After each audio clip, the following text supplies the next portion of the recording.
Imagine that you go to a car dealership and the salesperson takes you on a test drive. It turns out that this is a very nice man. The more you talk to him while driving, the more you feel that you could make friends with him. But does this mean that the vendor sees you as a friend? He is there because he wants something from you. He has expectations of you. He sees you through the prism of your expectations and what you can do for him. By this, he does not even see what you really are or what you feel. Unfortunately, the same is true of our relationships. The biggest obstacle to true love is our mutual emotional dependence on a partner. Our expectations for a partner, which there's a lot of, and the fact that we don't even know about most of them.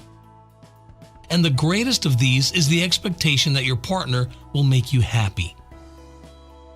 Most people deeply believe that their happiness can only be achieved thanks to their partners and that they are the ones to constantly supply it. That's why they look at them as the vendor looks at the client and really cannot see the real person that they are. They love their partner as they love their new mobile phone because they can talk through it, because they can browse the internet and play games, because it has a beautiful display and is very functional.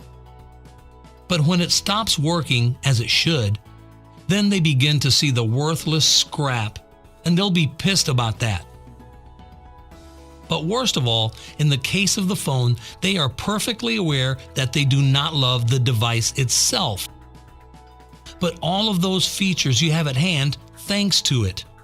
But when you're in a relationship, you think you love your partner, not what you get thanks to them. All you have to do to get rid of this expectation is to realize that your partner is not just there to make you happy.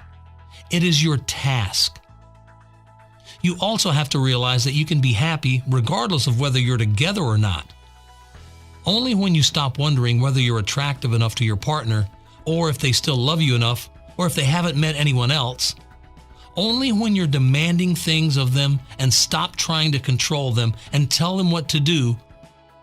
Only when you'll be able to see the real person and not the non-existent image that you created in your head. And this is a necessary step for true love. What does not being dependent on your partner really mean? This means that when he'll meet with your friends instead of you, you'll respect their choice and you do not have the slightest problem with it. You wouldn't want them to meet you if they didn't want to do that themselves. You're happy that they're enjoying themselves, and you don't feel bad about it for a second. But you also don't force yourself to do anything you're not comfortable with. And sometimes you can tell your partner no. You stop being jealous of your partner and you stop checking on them. You're calm, not because you're sure that they won't cheat on you, but because you're doing well, even if they choose another person and you'll not be together.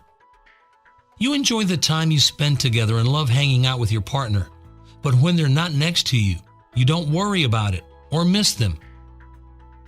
You live your life and don't have any fear in you or emptiness because of the lack of a partner next to you.